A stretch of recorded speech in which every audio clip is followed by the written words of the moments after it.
बिस्मिल्लाहिर्रहमानिर्रहीम। अस्सलाम वालेकुम व्यूअर्स। एक दिन हज़रत सुलेमान अलैहिस्सलाम दरबार में बैठे थे कि इतने में अचानक मुल्कुल मौत हज़रत इस्राईल अलैहिस्सलाम आ गए।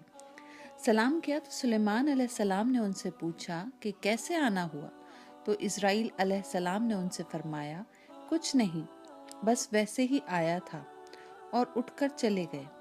दरबार में मौजूद एक वज़ीर काफ़ी घबराया हुआ दिखाई दे रहा था।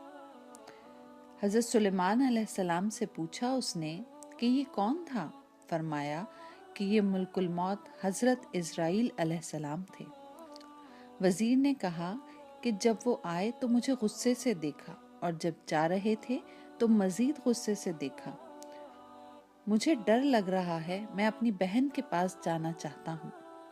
फरमाया, कहाँ है आपकी बहन? वज़ीर बोले, फलां जजीरे में। हज़रत सुलेमान अलैहिस्सलाम ने फरमाया, वहाँ तो घोड़ा तेज़ रफ्तार हो तो भी 6 रात और 6 दिन का सफ़र है। आप मेरा उड़न तख़त ले जाओ, जल्दी पहुँच जाओगे। वज़ीर चला गया लेकिन वापस नहीं आया। कुछ दिन बाद हज़रत इस्राईल अलैहिस्सलाम फिर तशरीफ़ लाए तो हज़रत सुलेमान अलैहिस्सलाम ने उस दिन वाली बात का ज़िक्र किया। तो हज़रत इस्राईल अलैहिस्सलाम ने फरमाया कि उस वज़ीर का इंतज़ार मैं फ़लाँ जजीरे पर कर रहा था, क्योंकि उसकी रूह कब्ज़ करने का हुक्म उस जजीरे पर था।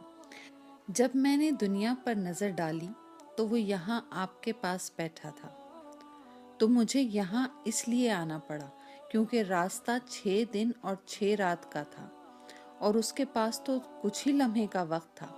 लेकिन जब यहाँ से जाकर मैं जजीरे पर पहुँचा तो वो आपके उड़न तख़त के वसीले से वहाँ पर पहले से मौजूद था, सो मैंने वहाँ जाकर उसकी रूह को कब्ज़ कर लिया।